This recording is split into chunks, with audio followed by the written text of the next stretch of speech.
నిజాంపేట విలేజ్లోని అమ్మవారి గుడి దగ్గర అండి ఇది. బయట అంతా చక్కగా చలుగు బందులు కూడా వేశారు, చూసారా?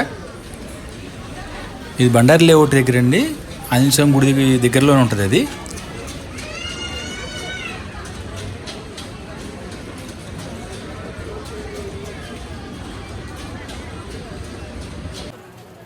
అండి అందరు బాగున్నారా?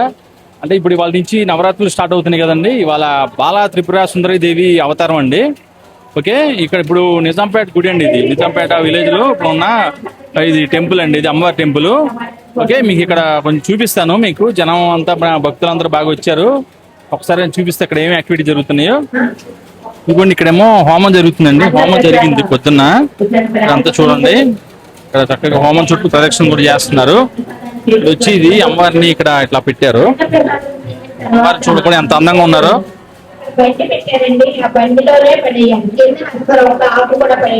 చూడండి, బాలా త్రిపుర సుందరి అవతారం వల్ల చూడ చక్కగా ఉంది కదా అమ్మ. చూడండి ఎంత ముచ్చటగా ఉందో. డెకరేషన్ కూడా బాగా చేశారు ఇక్కడ అంతాను. అంతా వచ్చి మెయిన్ గుడి ఇది. భక్తులందరూ తీర్థ ప్రసాదాలు తీసుకుంటున్నారు.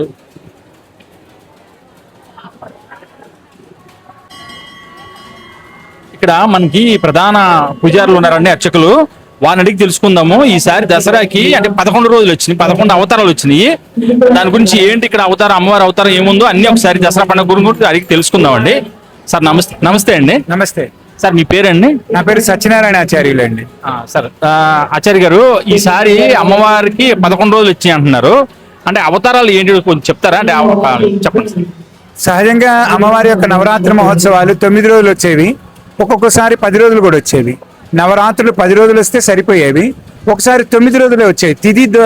ఒక్కొక్కసారి తిథి ద్వయం అయిపోయి 2 తిథులు ఒక రోజే ఉండి పాడ్యమి విధియ లేకపోతే విధియ తది అట్లా వచ్చినప్పుడు 9 రోజులు వచ్చేవి. రోజు పూర్తిగా వచ్చినప్పుడు అప్పుడు 10 రోజులు వచ్చేది. ఆ 9 నవరాత్రులు అయ్యేవి.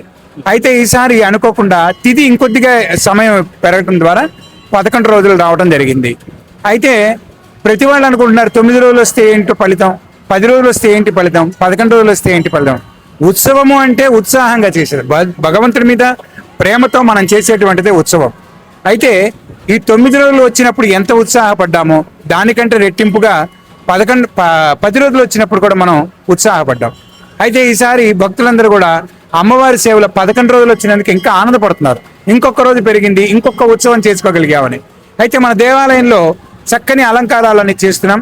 అందులో భాగంగా ఈ సంవత్సరం కొత్తగా కౌశికీదేవి అనేటువంటి అమ్మవారి చండీలో చెప్పినటువంటి ఒక అవతారం కౌశికీదేవి.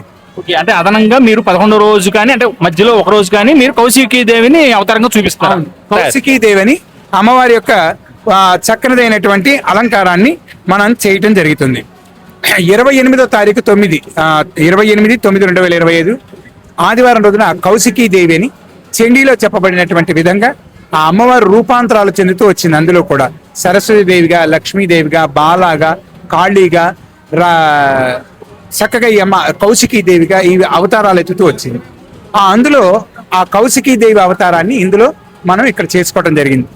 అయితే గొప్పదైన విషయం ఏంటంటే ఈ నవరాత్రి మహోత్సవాల్లో ఉపవాసం ఉండి అమ్మని ప్రేమగా సేవించే వాళ్ళందరూ కూడా ఈసారి ఈ కౌశికీదేవిని కూడా మనం చూడగలుగుతున్నాం అని అందరూ ఇక్కడ మన నిజాంపేటలో అందరూ ఆనందపడుతున్నారు. అయితే ఏ ప్రాంతం వాళ్ళు ఆయా ప్రాంతాల్లో ఒక అలంకారాన్ని పెంచుకుంటూ వస్తున్నారు. ఎవరి సిద్ధాంతం, ఎవరి విధి విధానాలు, ఎవరి అర్చనా విధానాలు. ఇప్పుడు అష్టలక్ష్మి ఉందనుకోండి, అందులో ఒక వీరలక్ష్మి కలిపి విజయలక్ష్మి అని వాళ్ళు పెంచుకున్నారు. అట్లాగే మన విజయవాడ కనకదుర్గ అమ్మవారి దేవాలయంలో కూడా ఒక ఉత్సవాన్ని, మరి ఒక అన్నదానాన్ని, మరి ఒక అలంకారాన్ని అట్లా పెంచుకుంటూ వచ్చారు. అలాగే మనం కూడా కౌశికీదేవిని పెంచడం జరిగింది. చాలా గొప్పదైనటువంటి విశేషం. ఓకే సార్, ఇంకోటి ఇప్పుడు అమ్మవార్లకి అంటే ఒక రోజు ఒక అమ్మవారి రూపం మారుస్తారు కదా, దానికి ప్రత్యేకించి ఈ అమ్మవారికి ఈ కలర్ రంగు చీర కట్టాలి అనేది ఏమైనా ఉందండి? ఏం లేదు, ఏ రంగు అయినా సరే. ఎరుపు రంగు ఐశ్వర్యానికి చిహ్నం, పసుపు రంగు శుభానికి చిహ్నం, ఆకుపచ్చ ఆరోగ్యానికి చిహ్నం. ఇట్లా ఒక్కొక్క రంగు ఒక్కొక్క విధానానికి చెప్పబడుతూ ఉన్నాయి. ఇప్పుడు మీరు చూడండి, హాస్పిటల్కి వెళ్ళండి, వాళ్ళ ఆరోగ్యానికి సంబంధించి ట్రీట్మెంట్ ఇస్తారు. అక్కడ ఏం చేస్తారు, వాళ్ళు ఆకుపచ్చ కాటన్ క్లాత్లు ఆ పేషెంట్ మీద వేసి ఆపరేషన్ చేస్తారు. అంటే ఆరోగ్యానికి చిహ్నం అనమాట. ఆకుపచ్చ అనేది రోగ నిరోధక శక్తిని పెంచుతుంది. అందుకని వాళ్ళు యాంటీబయాటిక్స్ కంటే ఈ కలర్ ద్వారా కూడా రోగ నిరోధక శక్తి వస్తుంది. అలాగే ఈ యొక్క ఒక్కొక్క అమ్మవారిని ఒక్కొక్క ఐశ్వర్యానికి ఒక్కొక్క ఫలితానికి చిహ్నంగా ఆ కలర్ చీరలతోటి అమ్మవారిని మనం ఇప్పుడు భార్యాభర్తలు అన్యోన్యతగా ఉండాలి, గౌరీ పూజ చేయాలి. గౌరీ శుభానికి చిహ్నం. గౌరీ అమ్మవారికి పసుపులో ఇంచి వచ్చింది కాబట్టి పసుపు వర్ణ చీర.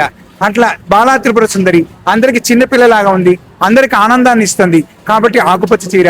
ఇట్లా ఒక్కొక్క రోజు ఒక్కొక్క అవతారానికి ఒక్కొక్క చీర, ఒక్కొక్క రంగు ఇట్లా దాన్ని సూచింపబడింది. ఆ విధంగా ఇది ఏమీ ఇలా చేయాలనేది ఎక్కడ లేదు, కానీ మనమే అనుకొని మనం ఆ ప్రేమని ఆ విధంగా ప్రకటిస్తూ ఉన్నాం. ఓకే అండి, చాలా మంచిగా చెప్పారు సార్. ఇంకోటి అండి, ఇప్పుడు మనకి ఇక్కడ బయట చూస్తే అన్నప్రసాదం కూడా జరుగుతుంది. ఎట్లా అండి ఇప్పుడు ఈ 10 రోజులు ఉంటుందా? ఈ 10 రోజులు కూడా అన్నప్రసాదం జరుగుతుంది. రోజుకు 10,000 మంది భోజనం చేస్తారు. మన దేవాలయానికి వచ్చే భక్తులు ఎక్కడెక్కడి నుంచో వచ్చి నిజాంపేటలో అందరూ స్థిర నివాసం ఏర్పరచుకున్నాం. ఈ గుడి కట్టిన దగ్గర నుంచి కూడా అందరూ ఎంతో ఆనందంగా ఈ దేవాలయానికి వచ్చి వాళ్ళు అనుకున్న కోరికలు తీరి వాళ్ళందరూ కూడా పోయిన సంవత్సరమే బుక్ చేసుకున్నారు. వీళ్ళందరూ ఈ రోజు మేము ఈ సేవ చేస్తాం. చిత్రం ఏంటంటే మీకు ఇంకొక విషయం చూపిస్తున్నా. ఇక్కడ చూడండి, 6 రాగి ఆ రోజున రాగి ఆకులతోటి గోత్రం వారు రవీందర్ రెడ్డి గారు వచ్చే సంవత్సరం సరస్వతి అమ్మవారికి కూడా ఇప్పుడు బుక్ చేశారు.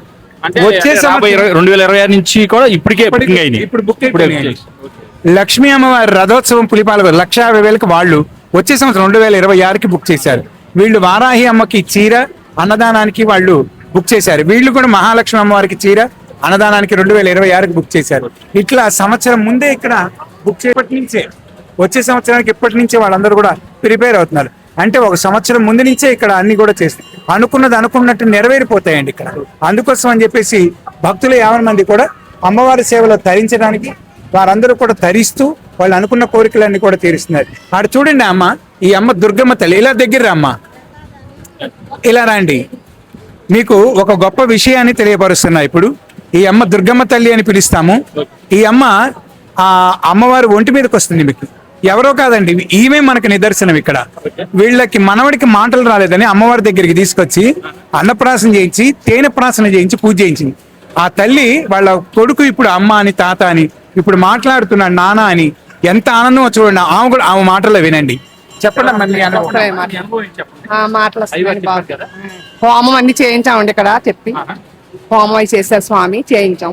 మాటలు వస్తున్నాయి. ఈ సంవత్సరం వాళ్ళు కూడా దాదాపు ఒక 20 క్వింటాల బియ్యాన్ని ఆలయానికి అన్నదానానికి ఇచ్చారండి. అంత గొప్పగా పోయిన సంవత్సరం నుంచే వారు ఇట్లా సేవ చేస్తారు. పిల్లలు కూడా చక్కగా పినిగారు లేవండి ఒకసారి. వీరు రోజు నిత్యం దేవాలయానికి వస్తుంటారు. వీరు కూడా గుడి కట్టిన దగ్గర నుంచి కూడా సేవ చేస్తూ ఉన్నారు. వారు పాపం ఎవరి బాధలో ఉన్నా వాళ్ళని తీసుకొచ్చి గుడిలోకి చక్కగా అర్చనలు అవి చేస్తుంటారు. పిల్లలకు ఉద్యోగాలు రావాలని అమ్మవారి దగ్గర ముడుపు కట్టి ఆ పిల్లలు కూడా బాగా చదువుతారు. వారు కూడా అనుకోగానే వారి కోరికలన్నీ కొన్ని నెరవేరినాయి. ఒకసారి మాట్లాడు చెప్పండి. వచ్చిన కాడ నుంచి చాలా మంచిగా ఉంది ఉందండి. మా పాపాల పెళ్లిళ్ళకి కూడా మేము చాలా పూజలు చేసాం. ఇక్కడ బాగా మంచిగా అయిందండి. ఇది ఏంటండి చెప్తారా దీని గురించి? ఈ రోజున సహజంగా రోజుకు ఒక రకమైనటువంటి చండీ హోమం జరుగుతుంది రోజు. అందులో పాశుపతాలు చేస్తున్నాం. ఈ రోజున బాలా త్రిపుర సుందరి అలంకారం చేశాం. అందుకు గాను బాలా త్రిపుర సుందరి మూల మంత్రాన్ని సంపుటీకరణం చేసి బాలా ప్రయోగంతో పిల్లలందరూ చక్కగా ఎదుగుదల ఉండాలని, వాళ్ళు విద్యావంతులు కావాలని, పిల్లలు లేని వారికి సంతానం కలగాలని ఇట్లా ఈ రోజున బాలా పాశుపతంతో చండీ హోమం చేశాం. 6 గంటల నుంచి 9 గంటల వరకు జరిగిందండి. ఇట్లా రోజుకు ఒక రకమైన పాశుపతం జరుగుతుంది. నా పేరు అచ్యుత కుమారి అండి. ఇక్కడ ఏంటండి మీరు ఏం చేస్తుంటారు? ఇక్కడ అమ్మవారి సేవ చేయడంలో ఉంటాను. అయితే ఇక్కడ ప్రతి శుక్రవారము అన్నప్రసాద వితరణ జరుగుతుంది. దానికి విపరీతమైన భక్తులు వస్తారు. వాళ్ళకి ఇక్కడ కార్యక్రమాలు ఏం జరుగుతాయో అవి నేను చెప్తూ ఉంటాను.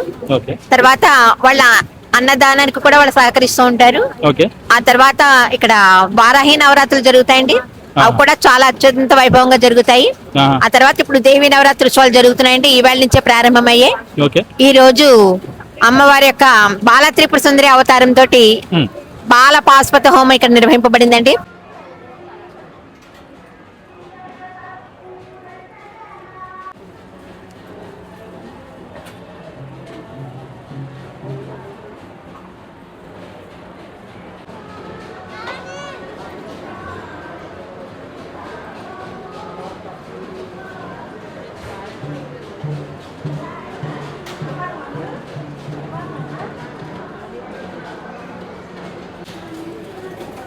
ఇక్కడ నవగ్రహ ప్రదక్షిణ కూడా ఇక్కడ ఏర్పాట్లు చేశారు చూడండి.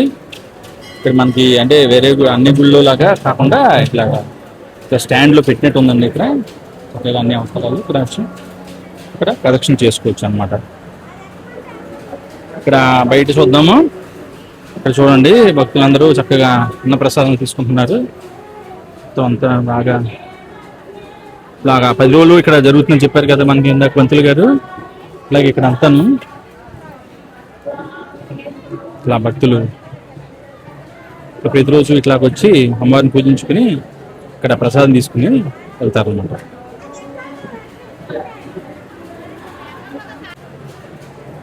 చూశారు కదండి, ఇవాళ బాలా త్రిపుర సుందరి మాత అవతారం కదా ఇక్కడ చూసాము. రేపు నాకు ఇంకొక టెంపుల్లో ఇంకొక అవతారము చేసినప్పుడు కుదిరితే నేను తప్పకుండా తీసి మళ్ళీ మీకు ఇంకో వీడియో పెడతానండి. ప్రోత్సహించండి, లైక్ చేయండి, షేర్ చేయండి. Okay, thanks.